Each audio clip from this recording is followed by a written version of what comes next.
नहीं है, कुछ भी नहीं है भगवान के अलावा, परमात्मा के अलावा कुछ भी नहीं। जो भी हम देखते हैं वो केवल उसका परिवर्तित रूप है परमात्मा का, परमात्मा की छाया है, परमात्मा की माया है, परमात्मा की प्रकृति है, परमात्मा का एक खेल है।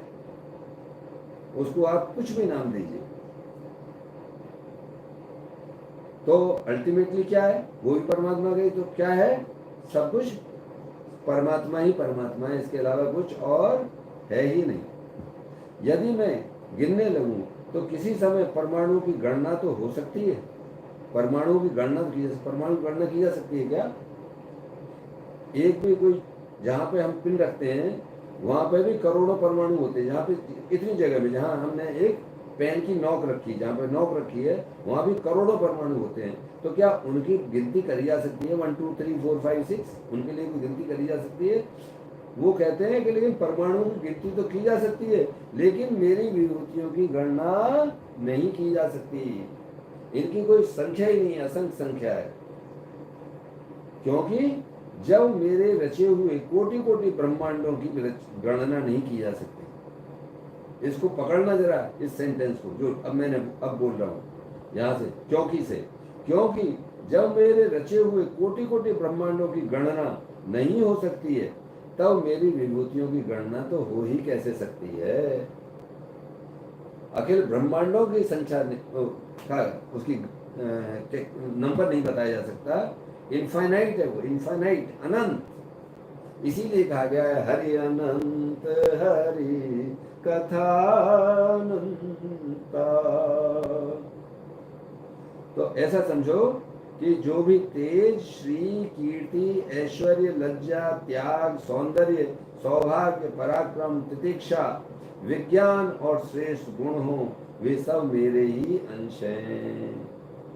हे उद्धव जी, मैंने तुम्हारे प्रश्न के अनुसार संक्षेप में विभूतियों का वर्णन किया है। ये सब परमार्थ वस्तु नहीं है, मनोविकार मात्र हैं। फिर दोबारा पढ़ूं ना, नहीं आई समझ में बात में? उद्धव जी कहते हैं, उद्धव जी को कहते हैं, वो भगवान कहते हैं उद्धव जी को संबोधित करते हुए, हे उद्धव जी, मैंने तुम्हारे प्रश्न के अनुसार संक्षेप में विभूतियों का वर्णन किया है। ये तो बहुत ही शॉर्ट में मैंने किया है, क्योंकि जरा मैं जल्दी में हूं ना, आज मुझे खत्म करना है चैप्टर 23 तक, मुझे चैप्टर अभी खत्म करने हैं, इसलिए मैं जल्दी में हूं। इसलिए भगवान कह रहे हैं कि मैंने शॉर्ट में किया है। वे सब परमार्थ वस्तु नहीं है, ये सब परमार्थ की वस्तु नहीं है, मनोविकार मात्र हैं। ये केवल मन के विकार हैं। जो भी हम देख रहे हैं वो सब मन के विकार हैं, क्योंकि मन से सोची और वाणी से कही कोई भी वस्तु वास्तविक नहीं होती है। मन से सोची हुई कोई वस्तु वास्तविक होती है क्या? और वाणी से कही हुई कोई वस्तु वास्तविक नहीं होती है, उसकी एक कल्पना ही होती है। इसलिए तुम वाणी को स्वच्छंद भाषण से रोको।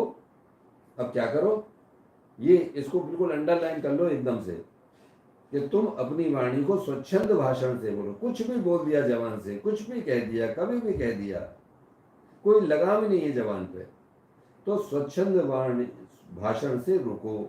अपनी वाणी को पे नियंत्रण, लगाम रख लो। जैसे घोड़े के लगाम लगी रहती है, ऐसे ही अपनी जबान को लगाम लगाओ।